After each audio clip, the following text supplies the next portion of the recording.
Good afternoon, welcome to the Midday Mull for Friday the 30th of July.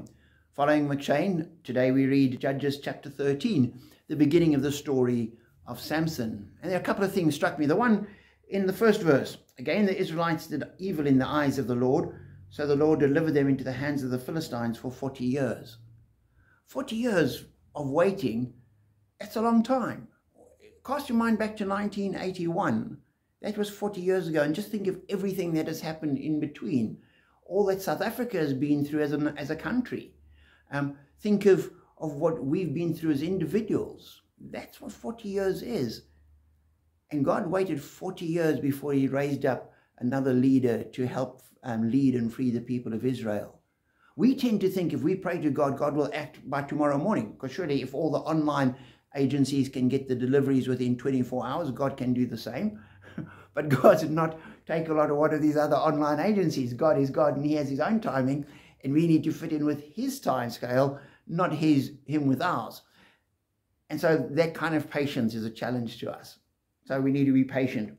Then the second thing is Samson's mother, who interestingly isn't named, meets an angel who tells her that despite being barren, she's going to have a child. They must raise him as a Nazirite and he will lead the people. And we're told in verse 6, then the woman went to her husband and told him, a man of God came to me. He looked like an angel of God, very awesome. So she clearly saw him as not just an ordinary man. There's something special about him. Manoah, her husband, wants to speak to him again, get some more information. God graciously sends the angel back.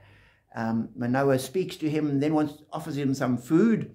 And the angel says, no, don't give me food, but make it as a sacrifice to God, which Manoah is preparing to do. And in verse 16, we have the little comment, Manoah did not realize that it was the angel of the Lord.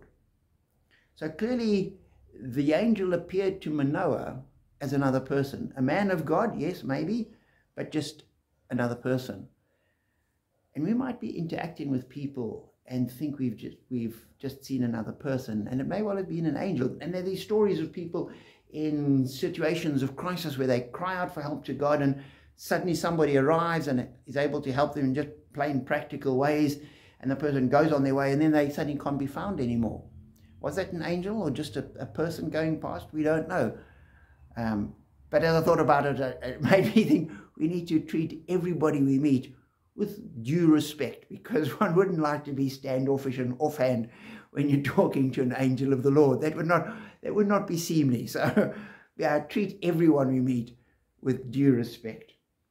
And then the third thing that struck me is, as Manoah offers a sacrifice, the angel of the Lord ascends to heaven in the flames, and his response is, we are doomed to die, he said to his wife. We've seen God. There's great dramatic overreaction. His wife, however, answers him, if the Lord had meant to kill us, he would not have accepted a burnt offering and grain offering from our hands, nor shown us all these things, or now told us this.